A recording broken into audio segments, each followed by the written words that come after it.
पूरी दुनिया में देश की और अपने धर्म की बेइज्जती करवाने की इन्होंने कसम खा ली है। मस्जिदों के सामने नाचते नाचते अब ये लोग ईसाइयों के त्योहार में आ गए हैं। इन नफरती चिंटुओं को मालूम नहीं है ये कभी अपने राज्य से, अपने देश से बाहर नहीं निकले हैं, इसलिए इन्हें कुछ मालूम नहीं। इन जाहिलों को ये अपने देश को भी बदनाम कर रहे हैं, अपने धर्म को भी बदनाम कर रहे हैं। इन बेवकूफों को मालूम नहीं है कि मिलियंस ऑफ मिलियंस इंडियन, जिसमें हिंदू, मुस्लिम, सिख, ईसाई सब है मुल्क के, जो पूरी दुनिया की ऐसी कंट्रियों में आबाद है जहाँ पर ईसाइयों की आबादी ज्यादा है। लाखों हिंदू गल्फ में रहते हैं, आज तक किसी मुसलमान ने उनको परेशान नहीं किया। लाखों हिंदू अमेरिका में रहते हैं, वहाँ दिवाली मनाते हैं, होली मनाते हैं, अपने सारे फेस्टिवल्स सेलिब्रेट करते हैं। लाखों हिंदू और लाखों इंडियंस यूरोप के अलग अलग मुल्कों में हैं। इस वक्त मैं बेलारूस में हूँ और यहाँ पर 90% बल्कि उससे भी ज्यादा आबादी ईसाइयों की है, लेकिन यहाँ पर अमन है और यहाँ पर हिंदू मुसलमान बहुत ही कम तादाद में है, चंद हजार लोग हैं। उसके बावजूद कभी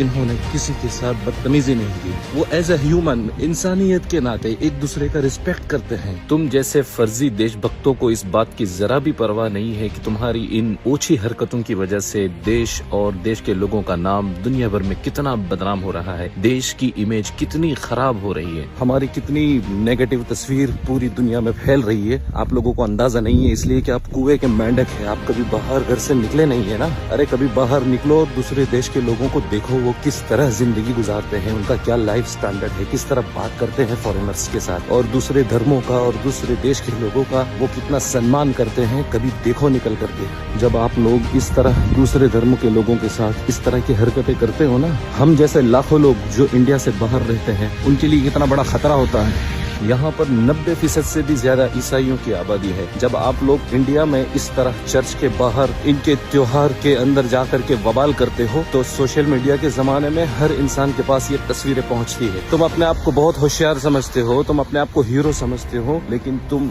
सबसे बड़े बेवकूफ हो।